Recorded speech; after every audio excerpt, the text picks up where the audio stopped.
নমস্কার বন্ধুরা, welcome back to my channel Champa Rannaghar. আজ আমি আপনাদের সঙ্গে শেয়ার করব সজনে ফুলের দুর্দান্ত স্বাদের রেসিপি। তার জন্য এখানে দেখুন 100 গ্রাম মতো সজনে ফুল আমি নিয়ে নিয়েছি। সজনে ফুল দিয়ে অনেক রকমের রেসিপি আপনারা করে খেয়েছেন। আজ একদম ইউনিক পদ্ধতিতে তৈরি করে দেখাচ্ছি সজনে ফুলের এই রেসিপিটি। অন্তত একবার আমার কথা শুনে এইভাবে সজনে ফুলটা খেয়ে দেখবেন। এখন সজনে ফুলগুলোকে আমি খুব ভালো করে ধুয়ে পরিষ্কার করে নেব। তার জন্যে উষ্ণ গরম জল নিয়ে নিয়েছি, আর এর মধ্যে একটু লবণ দিয়ে দেবো। দিয়ে সজনে ফুলগুলোকে এই জলের মধ্যে কিছুক্ষণ রেখে দেব, তারপরে ধুয়ে তুলে নেব। এতে সজনে ফুলের মধ্যে যদি কোনো রকম পোকামাকড় থাকে সেগুলো কিন্তু মরে যায়।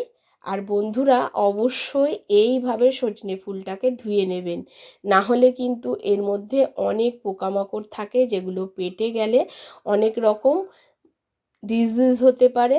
হয়তো দেখা যাচ্ছে আপনি উপকারের জন্য খাচ্ছেন, সেটা কিন্তু অনেক সময় অপকার হয়ে যেতে পারে, পেটের অসুখ হতে পারে।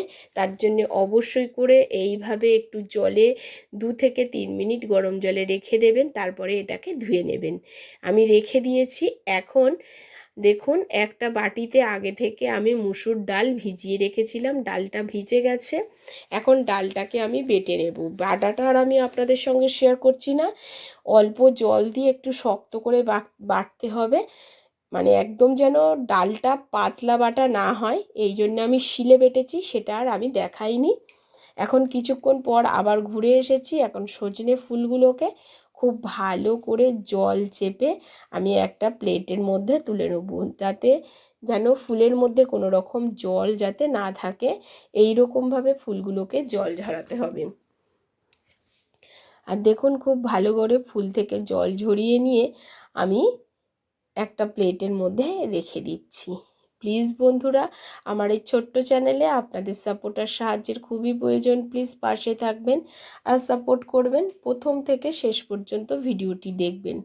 এখন কিছুটা পেঁয়াজ কুচি নিয়েছি, আর কিছুটা নিয়ে নিচ্ছি কাঁচা লঙ্কা কুচি। তবে আপনারা এখানে জিরার গুঁড়ো, ধনিয়ার গুঁড়ো বা লঙ্কার গুঁড়ো ব্যবহার করতে পারেন, হলুদ গুঁড়ো ব্যবহার করতে পারেন। আমি একদম অত বেশি মশলাই যাব না, শুধুমাত্র কাঁচা লঙ্কা কুচি আর পেঁয়াজ কুচি দিয়ে ফুলগুলোকে খুব ভালোভাবে আগে মিশিয়ে নিচ্ছি। আশা করি বুঝতে পারছেন। দেখুন, এইভাবে আমি মিশিয়ে নিয়েছি। মিশিয়ে নেওয়ার পরে যে ডালটা আগে থেকে বেটে নিয়েছিলাম, সেই ডালটাকে এর মধ্যে দিয়ে দেবো। আর দিয়ে দিচ্ছি পরিমাণ মতো লবণ, কারণ ফুলের মধ্যে এখন লবণটা বুঝে দিতে হবে। আর লবণ দিয়ে ফুলগুলোকে ধোয়া হয়েছে, তার জন্যে পরিমাণ অনুযায়ী আমি লবণটা এখানে অ্যাড করলাম। আর দিয়ে দিচ্ছি ডাল বাটাটা। ডাল বাটাটা কতটা শক্ত করে মেখেছি আপনারা নিশ্চয়ই বুঝতে পারছেন। এই রকম শক্ত করে বাটতে হবে, কিন্তু কোনো রকমভাবে যদি আপনি ডালটাকে নরমভাবে, মানে একটু জল দিয়ে বেটে ফেলেন, সেক্ষেত্রে কিন্তু এখানে বড়াগুলো তৈরি করে ভাজতে পারবেন না। এই ডাল বাটা দিয়ে এই সজনে ফুলের বড়া কিন্তু খেতে ভীষণই মচমচে আর দুর্দান্ত হয়। কি বন্ধুরা, আপনারা আগে কখনো এই মুসুর ডাল দিয়ে খেয়েছেন? যদি না খেয়ে থাকেন অবশ্যই দেখবেন। এবার কিছু ভেজানো গোটা ডাল দিয়ে দিলাম, আর ধনিয়া পাতাটা দিয়ে দিলাম। দিয়ে আবারও খুব ভালো করে সজনে ফুলগুলোকে মেখে নেব। একটু ভেজানো ডাল গোটা গোটা থাকলে মুখে পড়লে খেতে বেশ ভালো লাগে, তার জন্য আমি কিছু গোটা ডালও দিয়ে দিয়েছি এর মধ্যে। তবে আপনাদের যদি অপছন্দ হয়, সেক্ষেত্রে গোটা ডালটা দেবেন না। এবারে খুব ভালো করে আমার মাখা হয়ে গেছে। এবারে চলে যাব সরাসরি বড়াগুলো ভেজে নেওয়ার পদ্ধতিতে।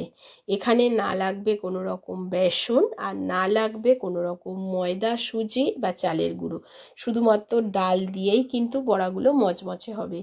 এখন দিয়ে দিচ্ছি কড়াতে সর্ষের তেল। সর্ষের তেলগুলো দিয়ে বড়াগুলোকে আমি মচমচে করে ভেজে নেব। সর্ষের তেলটা গরম হলে এক একটা বড়ার আকারে ঠিক এই রকমভাবে তৈরি করে নেব। আর এই বড়ার মধ্যে বন্ধুরা পেঁয়াজের পরিমাণটা একটু বেশি দেবেন, তাতে খেতে আরও বেশি টেস্টি লাগবে। আর আমার যে সকল বন্ধুরা পেঁয়াজটা খান না, তারা পেঁয়াজটাকে বাদ দিয়ে করবেন। তবে একবার এইভাবে বড়াটা বানিয়ে খেয়ে দেখতেই পারেন বন্ধুরা, বেশ সুন্দর হয়। এখন 3-4টে দিয়ে দেবো, দিয়ে আগে প্রথমে একবার উল্টে আমি দেখে নেব যে ঠিকঠাক বড়াগুলো তৈরি হচ্ছে কি না।